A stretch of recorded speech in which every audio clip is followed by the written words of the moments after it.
Hey everybody, welcome to today's Five Clubs Conversations. Today we've got the discussion about the US Open at the Country Club. And I'm so happy that joining me are three guys that I consider very, very good friends first and foremost, but guys that have been intimately involved with staging this US Open, presenting the golf course, and ultimately running the whole show. We're going to be joined by General Chairman for the US Open, Will Fulton, Vice Chairman Stephen Pelligrino, and Golf Course Superintendent Dave Johnson. As I mentioned, just great friends, and as you'll see, fun guys that, I wasn't sure whether to be really scared that these guys were in charge or just completely trusting. And I think, obviously the results are going to be shown that they've done an amazing job putting this whole thing together. We're going to talk a little bit about Boston culture, Boston sports. Me being originally from New York and now living in Philadelphia, we've had a very healthy rivalry, although somewhat of a lopsided one over the past couple of decades. But hopefully you'll enjoy it. I think you're going to learn a few things about the course, about what we did in the restoration. We're going to talk about the routing of the golf course. We're going to really look inside what it takes to stage a US Open, things that, again, that unique perspective on golf and producing and presenting. The biggest championships in the world are an amazing amount of time, energy, and effort across a broad spectrum of people involved in it. So sit back, enjoy a little bit of time with these three guys from Boston. Cheers.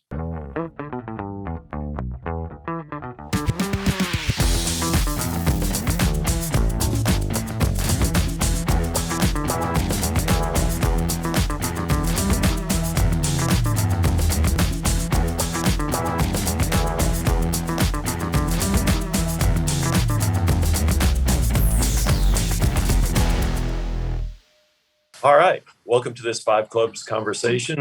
I've got three of my best friends, guys I really enjoy being with us today, and we're going to talk a lot about the US Open coming up this week at the Country Club. So guys, thanks for coming on.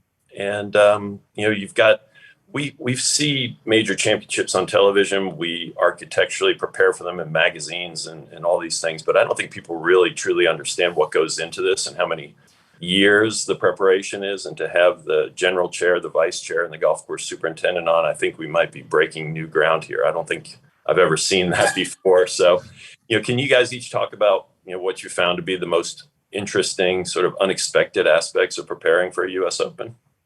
Sure, I'll go ahead.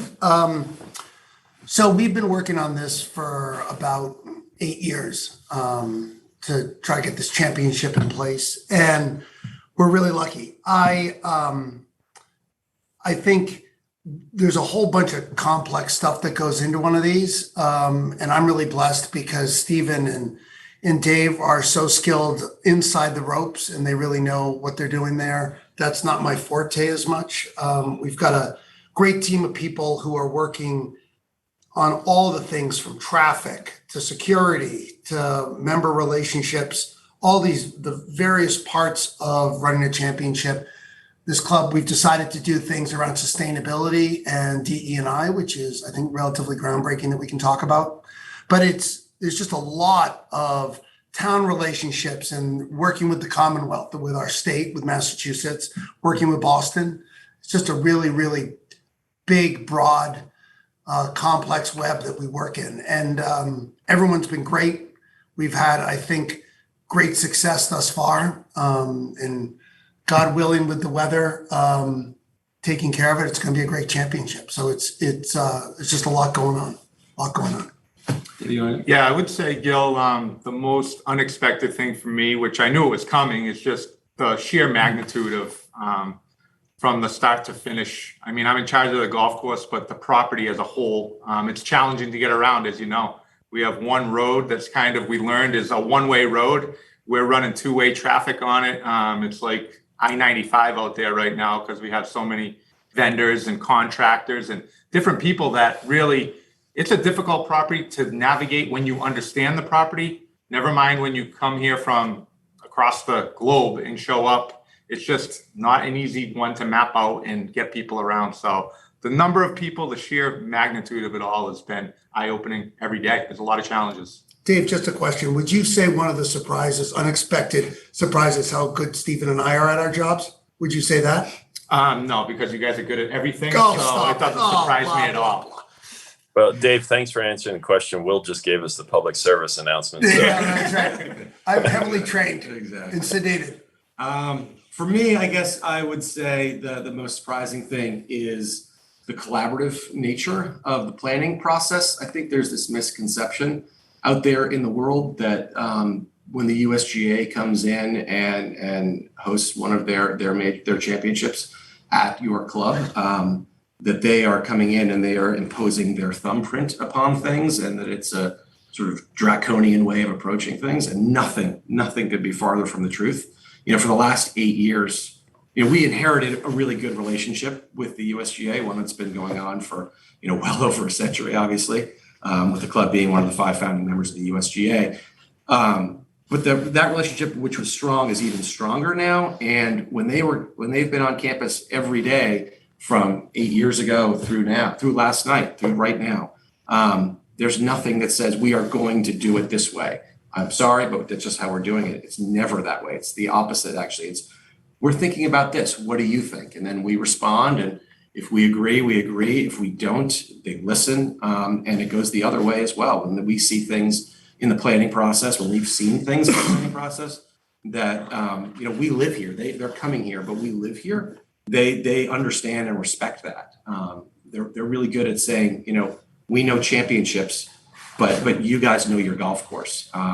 So they really listen to what we're saying about our course, and they understand that we're doing things that are not just for the 1 week in June of 2022. We're doing things that are going to last here, forever, for a very long time, and our members are going to have to live and play with that stuff. So they're very respectful of that, and they listen, and it's a really fun collaborative process of working with really smart people and having that back and forth. I think Stephen talked a lot about that through any of the changes to the golf course. I want to highlight that because what Dave and Stephen have done so well is that they really think about the member benefit, what is good for the long-term the member experience, because this is, as Stephen says, just 1 week.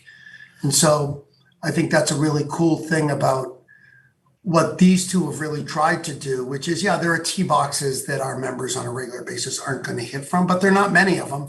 And both of these guys have tried to make certain tee boxes multi-use. Maybe they could be a shorter tee box on one hole while they might be the open courses tee box on another hole. So that's the lens through which these two have tried to look at this championship, which is great. Yeah. Talking about an 8-year time. Sorry, go ahead.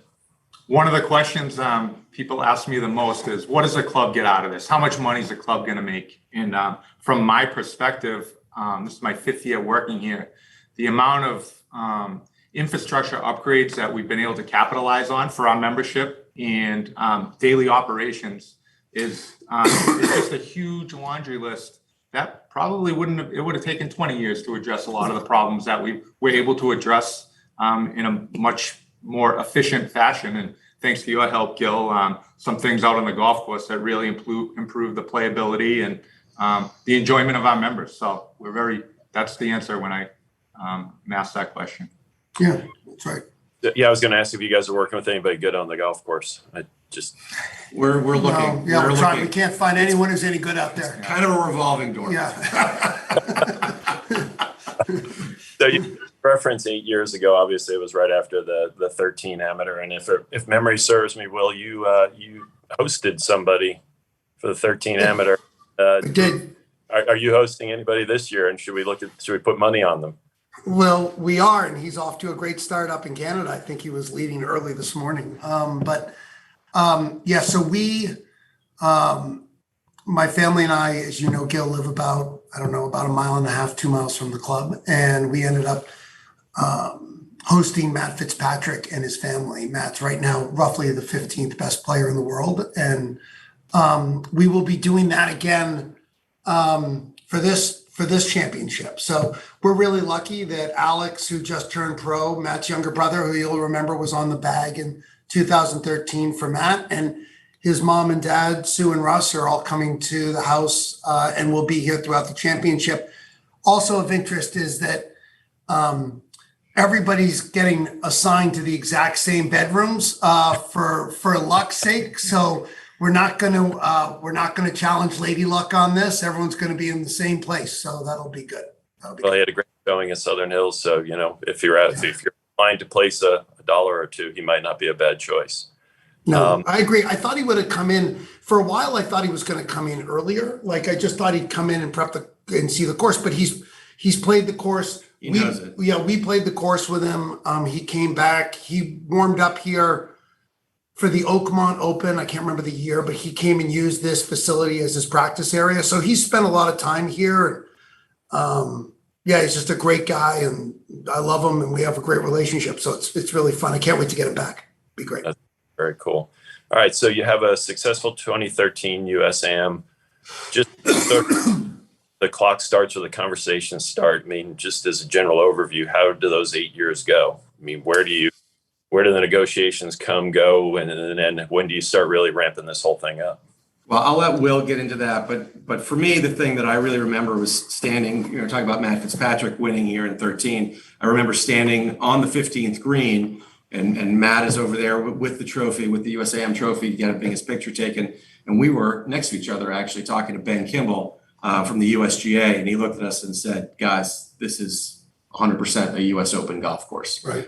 So for me, that was really the moment when it all started. I'll let Will speak to what happened subsequent to that. But for me, that was the moment where I said, wow, I'm pretty sure we're going to be doing this. Yeah, so I think anyone can just look at a calendar and look at years. And for the country club, there was a break in the action for hosting championships going into 2013. And I remember I was standing, Stephen and I were both part of the transportation and parking team for the amateur. And they wouldn't give us those jobs again for this championship. They wouldn't. We asked for those jobs. They wouldn't give those to us. What I would say is that I was out in 2012 in Cherry Hills, and I remember standing up right with the clubhouse behind me, and there was a fellow member there, Dr. Chris Kreider and Steve Sayre, both men that you know, Gil. And they said to me and by extension Stephen, that if you guys want to host a championship, an open at the club, your generation needs to pick up the ball and run with it. And you have to get involved and you have to own it. We came out of 2013. We viewed 13 as very, very successful. I think the USGA did as well. And the conversations about hosting an open were taking place at a higher level, higher than my pay grade. So the conversation started. We were spending a lot of time with the USGA. And when we were fortunate enough to find out that our invitation to the USGA for an open was accepted for 2022, then a lot of the motion started. And, it's one of those things that starts, and I've been fortunate to have some great chairmen that I've worked with from Shinnecock, from Wingfoot, from Torrey Pines, who have really instructed me on how it works. And it feels like in the very beginning, it was Stephen and I were doing a lot of the work. David Shagg, Kristen LeCount, the general manager of the club, were doing a lot of the work. Bill left, Bill Spence left, and we brought in Dave, which we were fortunate to do. And you feel like you're doing a lot of the stuff just by yourself, and you feel like you're the only one having the conversation about the open. And you're always asking for airtime for open updates at the end of meetings. And everyone, including the USGA, I remember going to Reg Jones, who's a great friend who works at the USGA, and saying to him, "Hey, I need more time with you." And he called me and said, "You got to slow down. You got 5 or 6 years to go." Remember that? That's good advice in general. Yeah. My wife Jennifer's been saying the same thing for years. It just said, you gotta take the heat out of this thing, and trust me, it'll heat up. And I will tell you, 18 months going into this, it felt like somebody threw the switch. And you go from being the person in the room who has all the knowledge and knows all the contacts to being the person in the room who's receiving the updates from whether it be the staff, the volunteer members, just this array of people that are now bringing you information because everybody's working on something. It feels like if you were an entrepreneur and you started your own company and you know everything, and then all of a sudden it's happening in front of you. So it's been an incredible ride.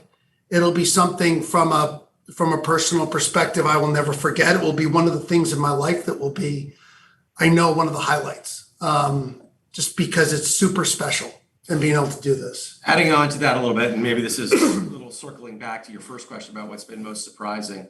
It's not been surprising is the way hosting a championship like this brings community together. We've heard that from the USGA from day one. You'll be really surprised. You'll love how, hosting this brings your membership together. But what we've started to figure out, and Will was sort of hinting at it as we got closer and closer and closer to this event, that community is really sort of defined in a much broader way than just our membership. It's brought us together with the town of Brookline. It's brought us together with the Commonwealth of Massachusetts. But even in this, again, it was really surprising to me. I think I expected those things. What I didn't expect was the community that was brought together. Will was referencing we'd be going to these meetings, with USGA or with different other host sites. The way this community of other host sites, whether it's for a men's US Open or a women's Open or amateurs or whatever, all of these host sites have that same sort of excitement and willingness to help each other out. I know that David has got great friendships and great support from other superintendents, whether it's at Wingfoot or Shinnecock or what have you, or last year at Torrey Pines, 100% on all of those.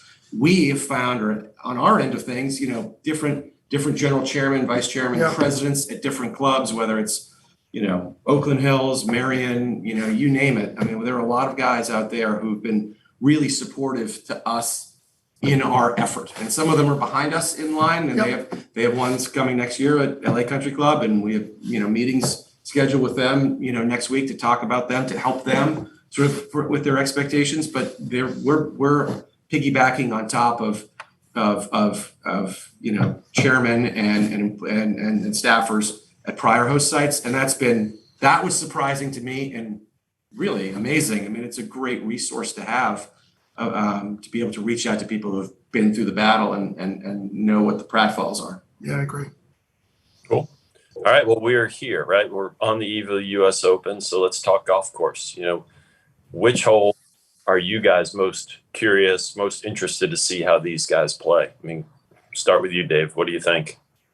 Yeah, so I scratch my head constantly. I mean, I'll say through 18 holes, I scratch my head wondering how are they going to play it. Obviously, I watch our lower handicap members play a lot of these golf holes, but to picture what the pros are going to do, and it's difficult. If I had to pick one, I'm going to go with number 7.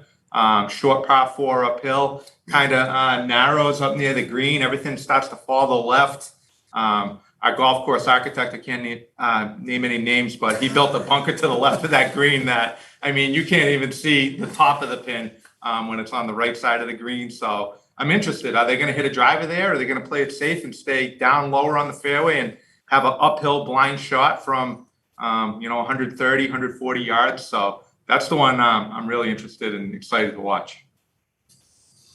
So I would say that the one that I'm most excited to see them play from those back tee skills is Open 4. I think that is a super long par 4, and that green is tough. I know we were talking this. We had the same question last night with John Bodenhammer from the USGA, and he felt, I mean, that green, the middle part of the green is so angled, but there's almost a platform on the top side of that where you could put the flag, and then there's a flattening down at the bottom closer to the bunkers, to golfers left.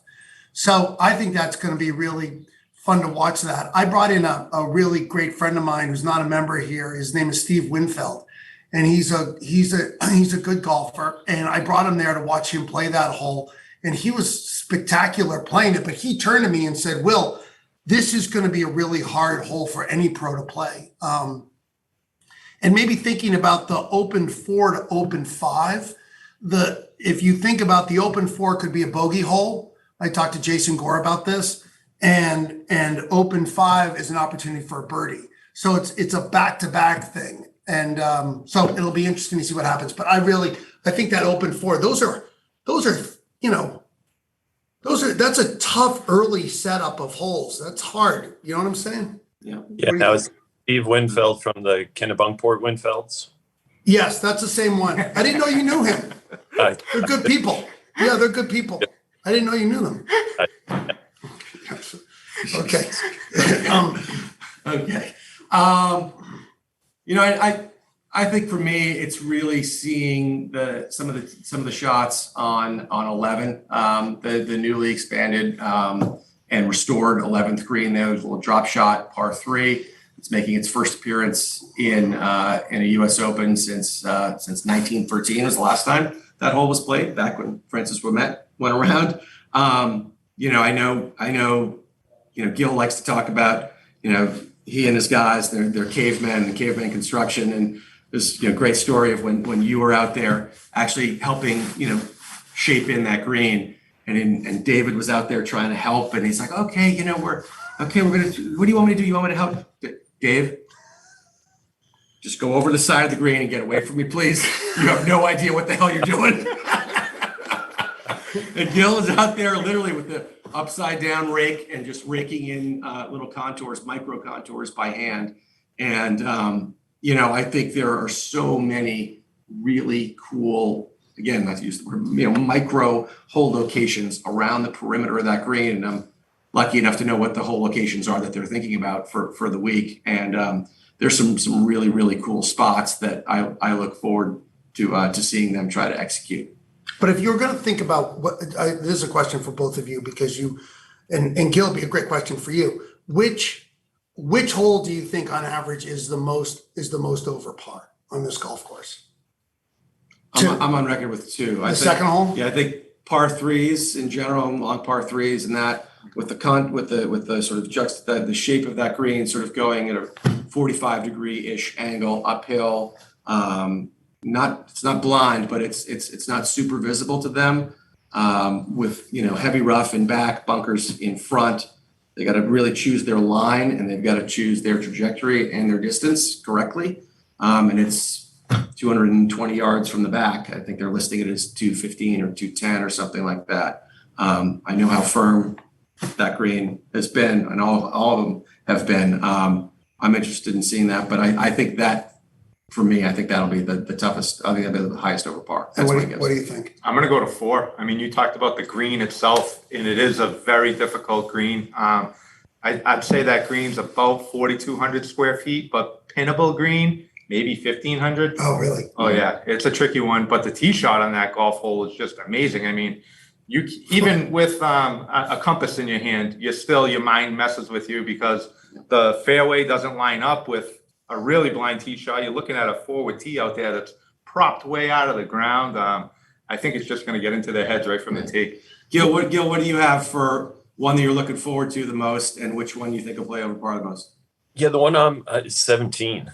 I think that's just it's going to be interesting to see what they choose off the tee, right? Because it's such a sharp dog leg. You've got all that trouble on the inside of the dog leg, but you've also got, if you don't turn the ball, you've got the through line. I mean, you got to hit it through the fairway. If you don't. So I think it combines all those things of, from a decision-making standpoint, do you just hit an iron or a hybrid straight away and play it in from there? Or do you try and bite off as much as you can chew on the corner with the addition of those chocolate drops? And I'm guessing the rough will be fairly juicy over there on the left-hand side. That's going to be quite a penalty coming into that small green. So I think the tee shot on 17 is one that maybe you guys have watched some guys play it in practice rounds and what they're trying to do, but I think it's going to be one that I was talking to somebody the other day. They're asking about whether we got any satisfaction out of seeing the 18th hole at Southern Hills, wreck Mito Pereira's score or his championship. I said no, not the satisfaction. Actually, I got was when we watched Justin Thomas and Bones on that tee and talking about what do we want to do, how do we prep. That's really, I think, from an architect standpoint, the exciting thing. And I think that tee shot, depending where you are in the championship, obviously coming down to the finishing stretch, how they tackle that, where they are in the round, I think is going to be really interesting. And then with some of the expansions on the green and that new green complex, just kind of the wings to it, I think we'll find some pretty spicy hole locations. It's funny you say you were asking about, which one hole we're interested in seeing. There's the shot that I'm most interested in seeing is on 17. With the restoration work that's been going on here on the greens, sort of expanding them out back to where they were in the 30s. We're lucky enough at this club to have a great archive of historical photographs, and David and I were actually able to sneak in there, unbeknownst to other people, and get as many photographs as we could, and use those as a basis for the work that you've done here. And 17 green is a green that just couldn't be replicated. It used to be in a different location that had to be moved in the 50s, actually, because of the expansion of Clyde Street out there. So the green went to a completely different location, and there was a Jeff Cornish iteration, and then the Reese Jones iteration that came in prior to 88. So when we were out there, I remember standing in the fairway with you and this guy over here, talking about what we were going to do with that green, and we had the photo of what that green looked like in the let's call it the Francis Ouimet era, and we couldn't do it in the current location. But there was a bunker in the back right corner of that green, super shallow with some mounding around there. And I remember we were sitting there and you're like, that would be really cool to bring that back. It's just sort of a nod to what was there. We can't do what was there, but there's a little bit of a nod to it. So that was built. And it's up on that top plateau. Obviously, Gil knows, but it's up on that top plateau. And that bunker is about that deep. I mean, it is less than 6 inches below the putting surface. And assuming that a whole location gets cut up in that upper quadrant in sort of the Justin Leonard area and gets pushed a little bit into that, now you've got a bunker shot. I think you see the world's best players play that. It's going to be really interesting to me because it couldn't look any easier than it is. It really couldn't. I mean, but you could almost putt out of it. If the lip, and probably in 5 years when the lip gets, beaten down by members walking on the edge of it, maybe you could putt out of it. You can't right now. But to have to hit a bunker shot that probably travels a foot and a half, and then land softly to a green that runs away from you. It's very easy to put that to 10 feet. Even I can put that thing to 10 feet every single time. But to have somebody that, to carry that thing maybe a foot and get it to stop to be stony at the hole, that's the one shot that I really want to see. They're so good, I'm sure they'll handle it, but it's so awkward and weird. I'm really looking forward to it. Yeah, no, I agree. And the difficulty, I think you guys nailed it. I think 2 and 4 are the ones. I mean, it's a heck of a start when you think about it, getting out, going with 1, 2, 3, 4, looking at you, and then like you said, finally 5, you get a birdie opportunity. So we talk a lot, we have in the past on this podcast, about setup and just conditions for the week. Guys, what's the perfect setup and what's the perfect weather forecast for this week? Wind blowing, sun's high in the sky. Yeah, we want it as firm, a little brown out there. That's when this place shines. Cool. All right. So you mentioned, Stephen, about the introduction of the 11th hole into the routing for the first time, championship since 1913. Can you guys, there's been so many questions about this routing and the evolution of it. I know, Stephen, you were very involved in the final evolution of it. Can you maybe talk about the evolution of how we got to where we are for this iteration? Sure. So it actually started, I think, a little bit prior to my involvement with the Open planning. I think it really started right after the Amateur at 13, when the USGA knew that they'd like to come back here. And Gil is obviously our consulting architect here. And I think that there was a recognition of the fact that main course 4 that the members play on a daily basis, which up until now has been Open Course 4, Championship 4, was kind of awkward, not in the sense of the actual golf hole, but in terms of the logistics of player walking and traffic flow for players as well as for spectators. Spectators just couldn't get out to that hole. It was really difficult. And for players, you wound up holing out on the 4th hole of the main course or of the Open Course and walking back essentially the full length of that hole to tee off on the 5th. And Gil, you rightly cited that as being awkward and suggested the idea of eliminating that hole, which creates a very short walk from 3 green to what's now open 4 tee. It's very short, very intuitive sort of walk, which is great. In dropping that one hole, your thought was to add the what's our 12th hole on our main course, but is the 11th hole on the open course. That little drop shot, par 3, 131 yard par 3, and I think some of the impetus to that, I might be over the tip of my skis, and you certainly know better, was, seeing how successful the 13th at Marion was in 2013 for their U.S. Open. I think the USGA was really happy with how that hole played. It's a very short par 3, and you were as well, in terms of really helping determine, the final outcome of that hole. It made a difference for something that short, pound for pound. It had an outsized, impact.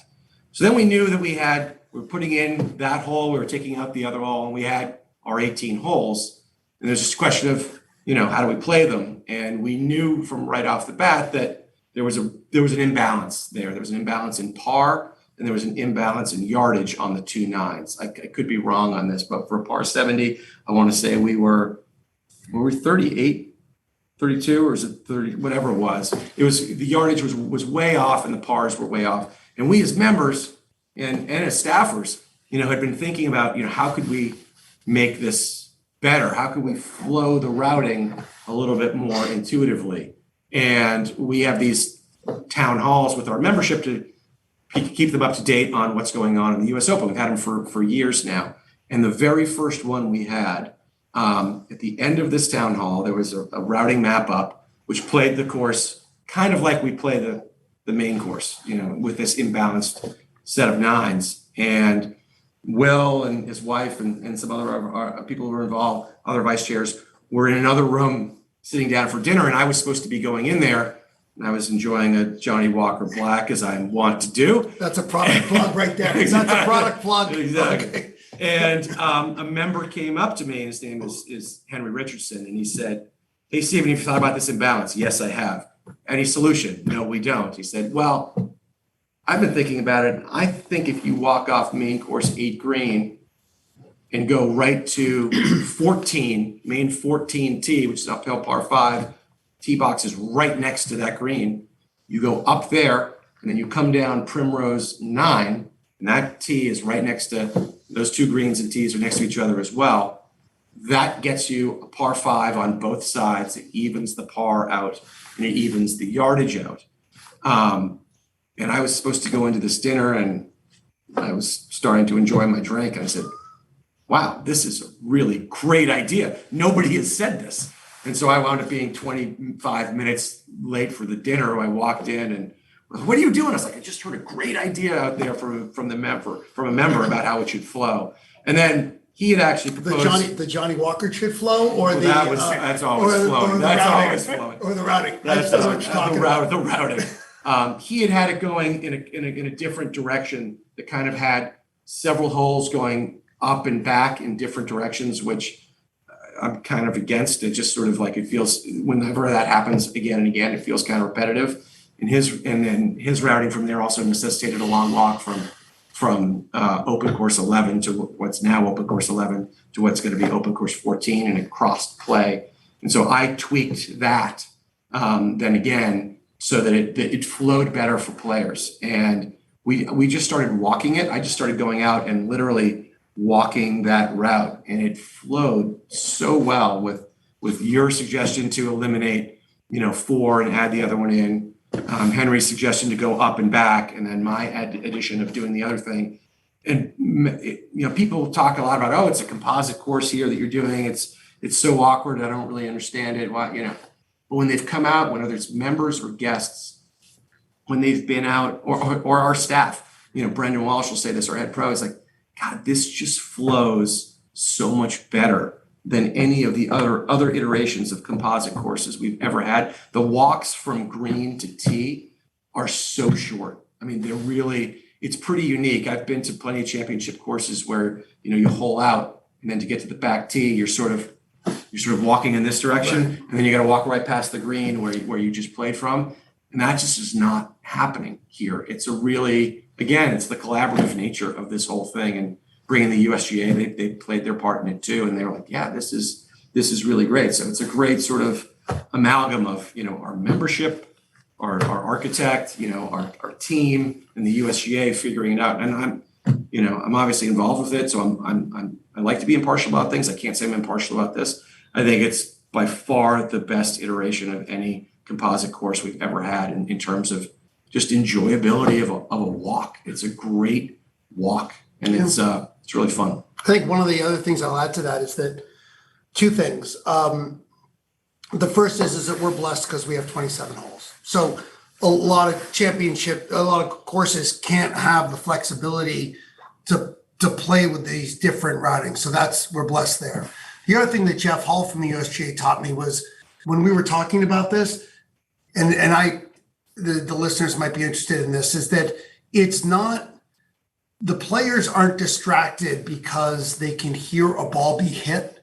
It's that the ball hisses, that hissing sound, it hisses because they hit it so hard that's, even if the player, because we had a tee box where we would have players hitting over the heads. You remember this when we built that tee? We had players would be hitting this way on 8. And then there's a tee box that we were going to play down 12 or 13. We were going to play down 13, and players would be below a hill and hitting. And the issue there was that the ball is going so fast that it still has the hissing sound. So the players may not hear the click, yeah, but they hear the hissing, and that is distracting. And I never knew that. I thought that was kind of cool. And that won't happen with the routing. With the routing that we have, it's not going to happen. So yeah, very cool. One other thing that I'm not even clear on that I know Jeff talks about a lot is the flow from when the players are practicing with the 2T start. It puts our 10th tee very close to the driving range. Yep. And I don't even know where the old 10th tee was on the original championship course. So where did they go after the driving range? Start on 11? They might have started on 11. Is that what they were doing? Yeah, they would have probably, that would have been, is that right? Let me think about that. 7, 8. While you're thinking about that, can I ask Gil a question? Yeah, it started out there further, yeah. Just, Gil, quick question. Yep. On main course 4, okay? I know we're taking that out of the routing, and I know that's NBC's back of houses there because it's so close to our property edge. If you were to put the pros down on that new Francis Ouimet tee, the lower tee, that's a nice transition from the third green, right? I mean, it's very natural.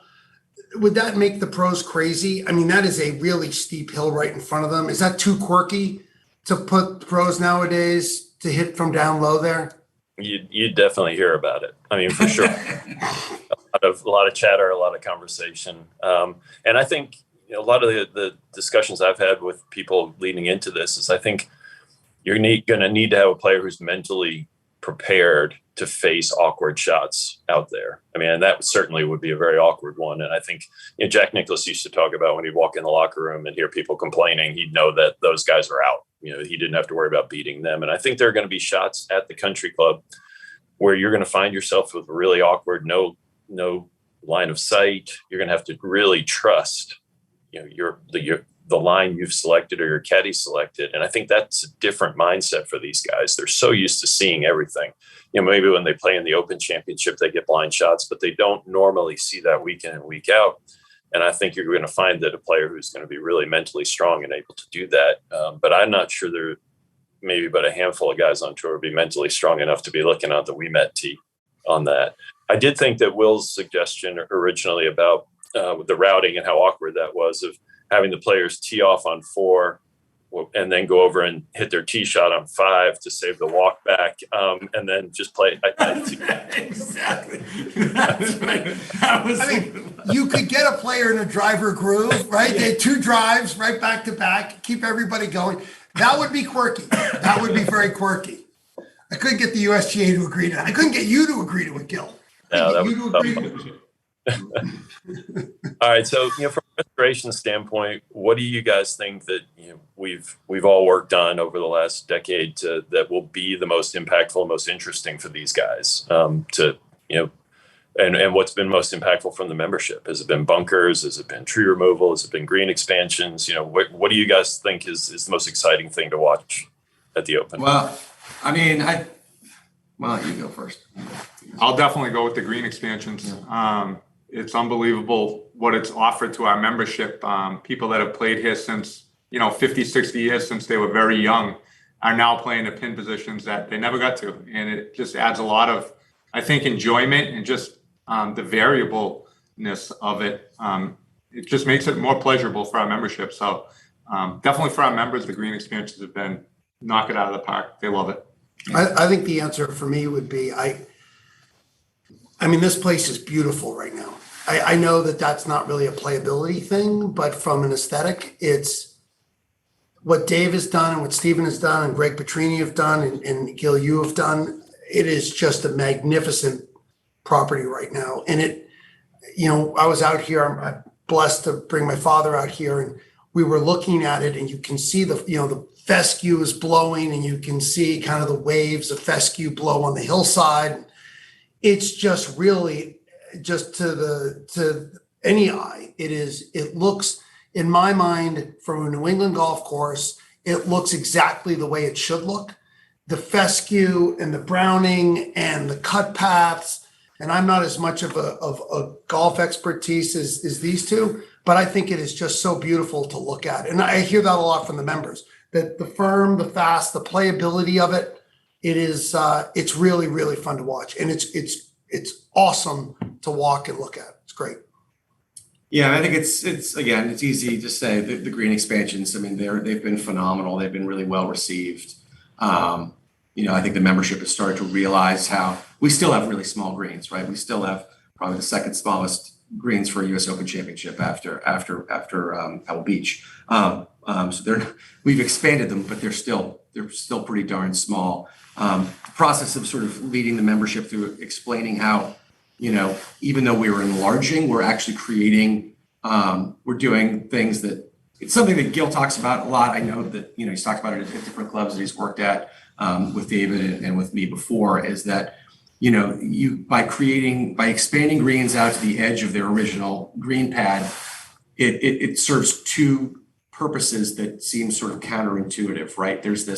It makes it easier for the high handicapper because it's a larger target to hit, and we need larger targets to hit to be able to actually get on the green and putt. But for the expert player, when you start choosing fringe hole locations around the edge, if that player chooses to attack and doesn't succeed, they are punished in a way that's appropriate for missing an aggressive shot. So our membership has started to see that and to see them enjoy it and understand it. That's been really cool. But for me personally, I think it's really the conditioning of this golf course. I mean, I think what David and his team have done, yes. I can't say it's a surprise. I've known David for 10 years, and he's a great friend of mine. How long have you known me? Like 2. And do you like me? Ish. Friend comment. Yeah. But I remember, the second day I ever met David, when he was still working at Whitensville Golf Club, which is a phenomenal 9-hole golf course in central Massachusetts. And I showed up there sight unseen. I called him at 10 o'clock the night before. I said, I'm going to be there at 6:30 the next morning. And I showed up, and it was November-ish timeframe. There was no way that this guy or anybody on earth could have gotten that course to look good in the amount of time that I gave him.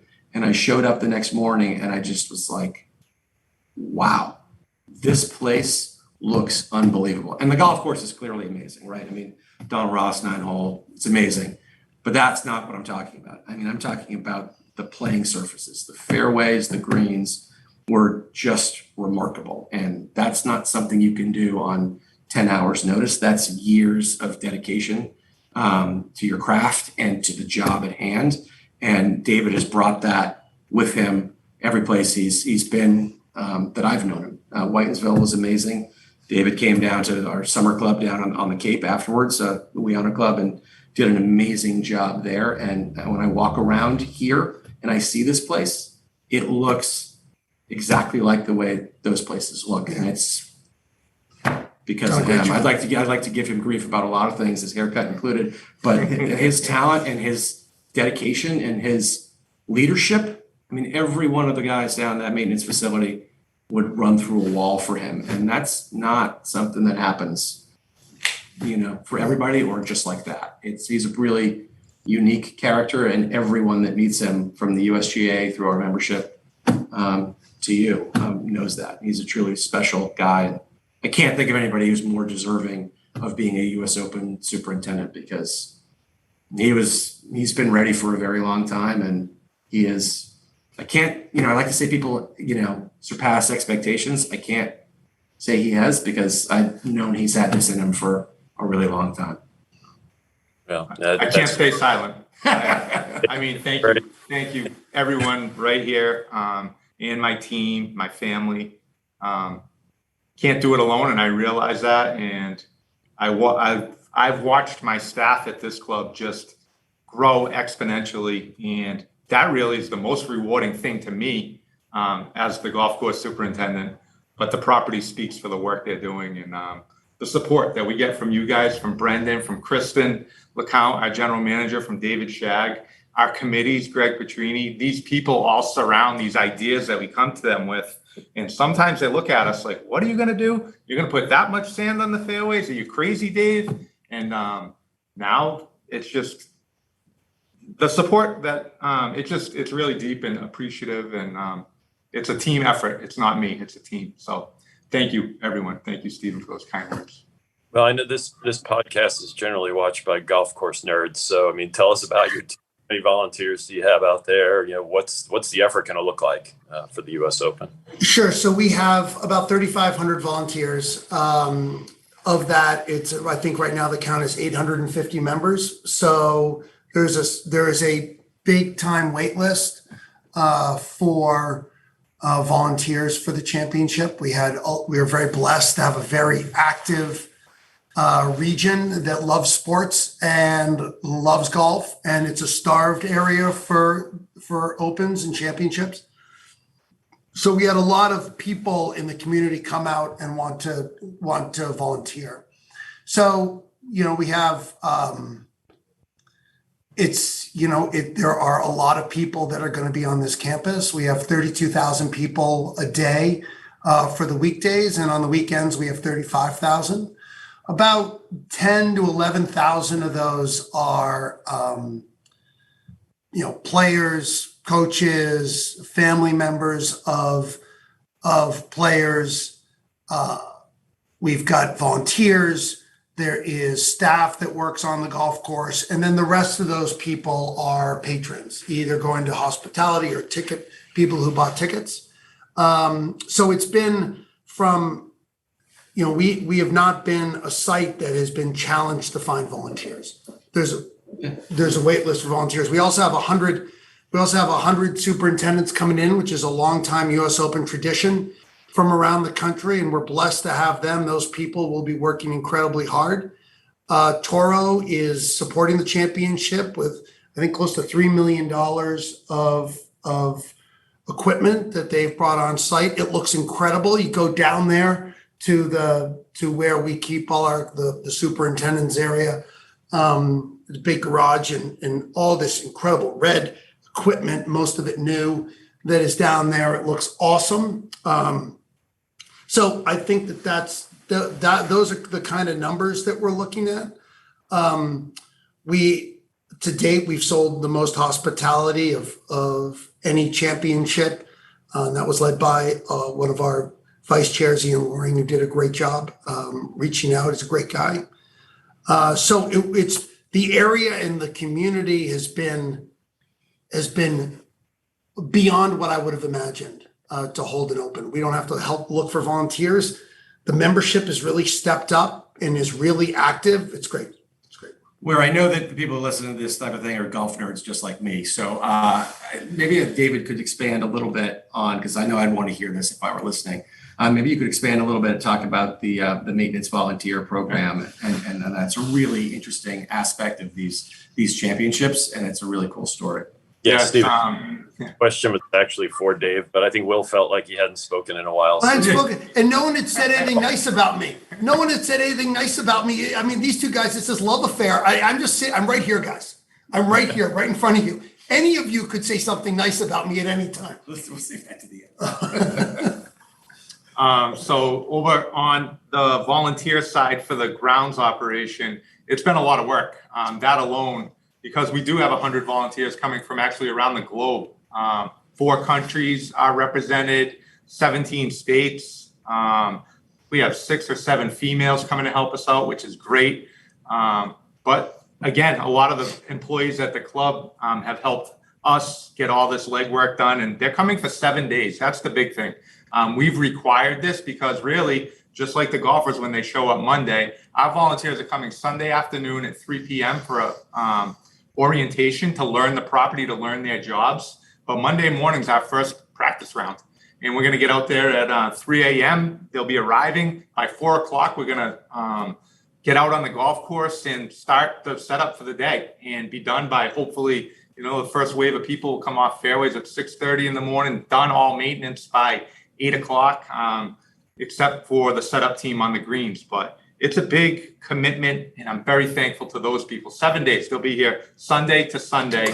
And 3 in the morning, they'll be probably getting back in bed around 9, 10 at night when we're done for the day. It's just a really big commitment away from their family, their jobs, and their lives. And the thing that's really neat to me about it, when I started to realize this whole sort of program that goes on, 7, 8 years ago, is that you mentioned it briefly. These, this is not their job, right? They're being paid to maintain a golf course somewhere else, and they're leaving that job for a week, and their membership is supporting them leaving that job for a week to come here and work on the crew free of charge to maintain a golf course for our national championship. And to see it, a guy from a top 20 golf course at that early in the morning and taking orders from whoever the host site superintendent that week is, and say, oh, we need somebody, we got a washout in this bunker out there. We need bodies to go out there and help, put the sand back on the face. And they're like,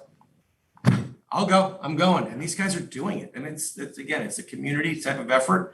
But to see guys who are that talented leave their job at really high profile club, or, maybe a less high profile club, to come here for free and do that, it's just a really neat piece of teamwork. And you get support. I mean, this is pluggish, but you do get support from the trade, which helps make it really go. Toro, you mentioned Tom Arwin, who's a distributor in the area, and has done great things for us.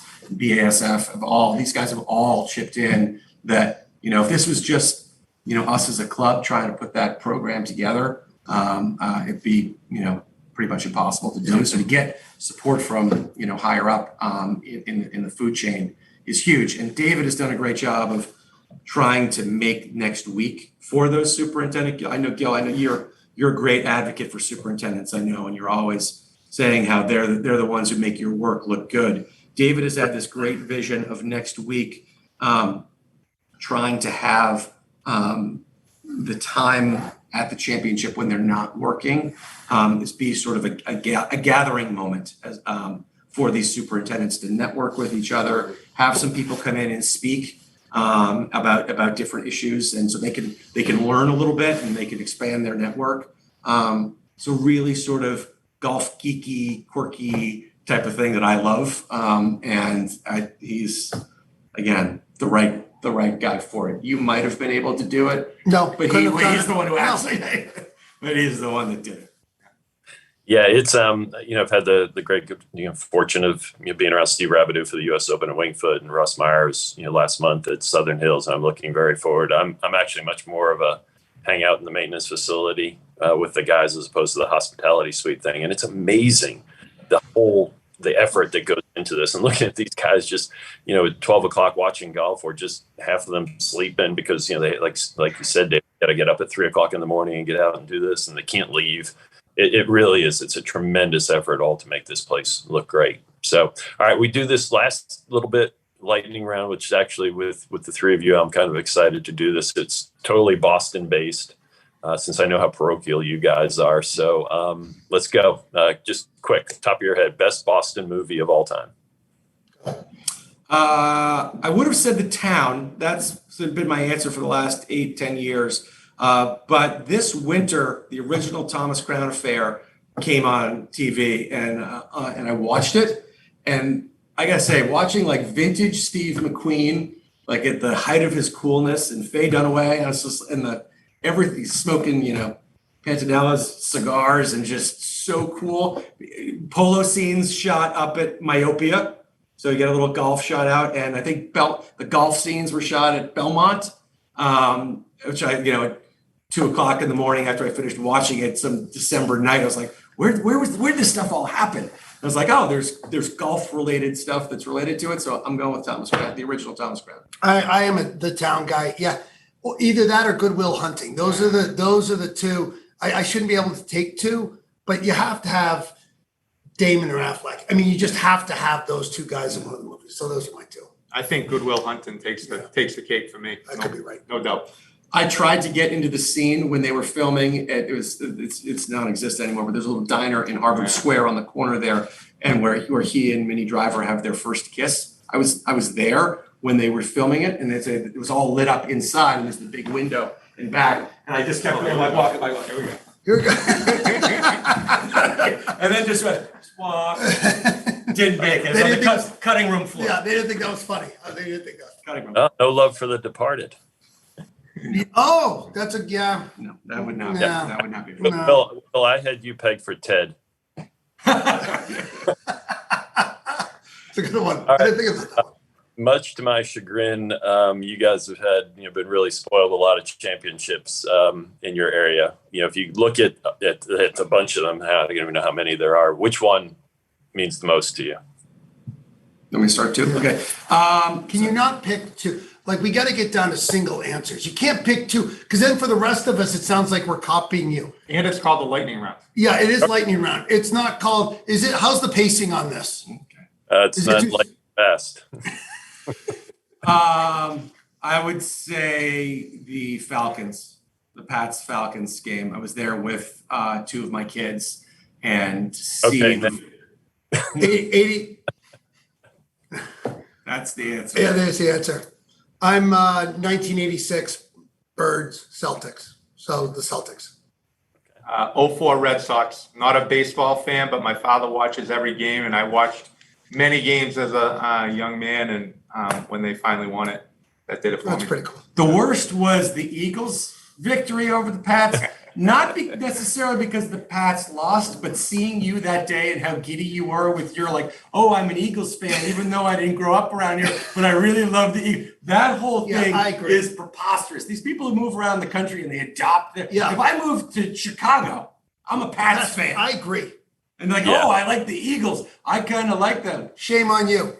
Shame on me. Yeah, I'm a phony. I'm actually, as you know, a Jets fan growing up. But if it's green in football, I'm okay with that. I thought you. Question. I'm going to turn this around on you. Which of our championship victories was your favorite? Which one of our wins did you think was the greatest? I have to give that a little more thought. When you said 86, I thought, wait a second, the Red Sox lost to the Mets in 86. No, that's legit. That's legit. You're actually, that's where you grew up. That's a legit. It was the you can like Celtics. the Mets. That's okay. Yeah. All right. Favorite word in your best Boston accent, Dave? Everyone. Everything he says. Everything he says. It's all in the Boston accent. Exactly. The whole vocabulary. I don't have one. Everyone. Oh, the best one. Mine is pissa. Pissa. That's what's going to be mine. It's pissa.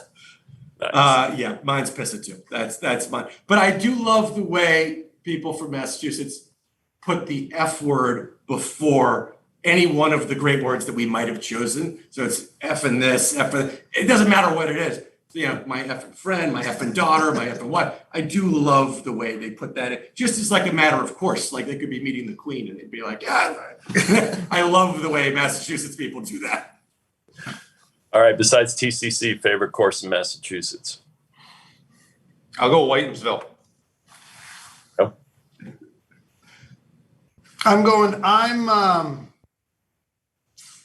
They're both on Point Road. I'm gonna go with Marion Golf Club. I am. I'm gonna look you right in the eye when I say it. I'm not scared of you. That's a good one. Mine would be the We Honor Club. That's where really I got to know David. And frankly, it's where I got to know Gil as well. Down there. We have a summer house there and I love playing down there. All right. And last one, favorite Boston rock band not named The Who. Well, they're not from Boston. So, you're not really musically savvy. So I'm not surprised you asked that question in such an asinine way. But I'll let these guys go. Aerosmith. I love Boston. Modern Lovers. I'd go with them. I did love the Cars when I was a kid. I'm gonna Cars go. are great. But the Cars' first album is amazing. But I'm gonna go with Modern Lovers. Yeah, I was thinking Cars would have been for me. And for those of you who are following along at home, Stephen and I have a somewhat long-standing disagreement about the quality of the Who's music, and that's where that little question came from. But Gil went on a golf trip with us once, and we played music on this golf trip. I was gonna say that. And I was playing live at Leeds through the whole thing. Oh, it's so bad. It goes on forever. Phenomenal. Also known as the greatest live album of all time, which puts you guys, against all of rock music critics in the world who think it's the greatest live album ever. And then I saw Gil, let's call it like 3 months later. He was here at TCC for a meeting. He's like, I don't know, it was a Friday podcast or what it was. He's like, you heard the podcast? I was like, no. Well, hey, I just did a podcast recently. I'm like, well, this is kind of weird that he's trying to get me to listen to a podcast that he's on. I don't really know. And I listened like 2 days later, and he's calling me out for my listening to The Who. I'm like, this is not what friends do to each other. This is not what they do. The Who is great. Yeah. It was, guys, I've really enjoyed this, from, getting to know Dave at Whitensville through Wiano to here. Stephen, your comments echo 100%. We're really excited to see the golf course and know 100% that it's going to be terrific. And then I didn't know whether to be scared or honored that the two of you guys were in charge of this U.S. Open, but well, I do have to say one last. I should say that Will has been literally he's employee number one. Everyone on this podcast can see through what you're about to say. Stopping. Okay, yep. You have to be able to take a count. Okay. And the team that Will has put together is unbelievable, and the excitement from everybody, whether it's members who are involved with it, members who are sitting on the sidelines and watching it, staff members. There's a passion that's really infectious, and it starts with this idiot right in the middle. Yep, that's the right word. And yes, it's undeniable. It's infectious, and the USGA feels it. We feel it, and I think the rest of the world's about to feel it when they show up next week. Couldn't do it. Wouldn't do it without Steven. So that's everyone knows that. Couldn't do it. Wouldn't do it. Great. And, it's so much. What a great year for major championships, right? Obviously, we're always at Augusta. We got Southern Hills Country Club and the Old Course. I don't know that there's been a better year in a long time. And I know the excitement for people to see this again. It's been a long time since we've seen championship golf at the Country Club. So I think, I know the world is going to be really excited to see what's going to be presented and how it's going to be conducted. And I think it's going to be a really cool championship and old school golf, and I think we're going to get a real old school champion. Any last words? Predictions from you guys? No predictions. I'll make a prediction. You going to make a prediction? I'm going to say the smartest, most well balanced player is going to end up the victor. Okay. Oh, I'm going to pick a name. I 100%. Matt Fitzpatrick's going to win his first major here. He's won here before. He's beaten a lot of these guys before in match play. This course sets up well for him. He feels comfortable here. Where he's staying is his host family that he's staying with are terrific people. Okay, they're awesome. And it's going to be great. I'm not going to jinx him, but he's ready to go. He's playing great golf. He had a tough run at the Memorial, but he's playing great up in Canada. He's coming in here, and he's going to take it home. My prediction is that you're going to try to avoid us as much as possible. That is true. That's my prediction. True. That's true. I'm hoping it's really hot and you guys have to wear blazers and ties all week. That's what I'm. You will not see a blazer. Yeah, and Matt Fitzpatrick, I mean, we went through the cauldron at Southern Hills. So sometimes as guys, in order to get to win their first major, they got to see what that feels like. And he's obviously had it recently. So, all right, good pick. Hey, guys, thanks again. Really enjoyed it, and look forward to seeing you out on the golf course. Hey, thanks, Gil. See you Thanks, soon, pal. Gil. See you We'll see soon. you. Well, hopefully that was informative as you sit back and get ready to watch the U.S. Open at the Country Club. Thanks again for joining us on Five Clubs Conversation, and we'll see you next time.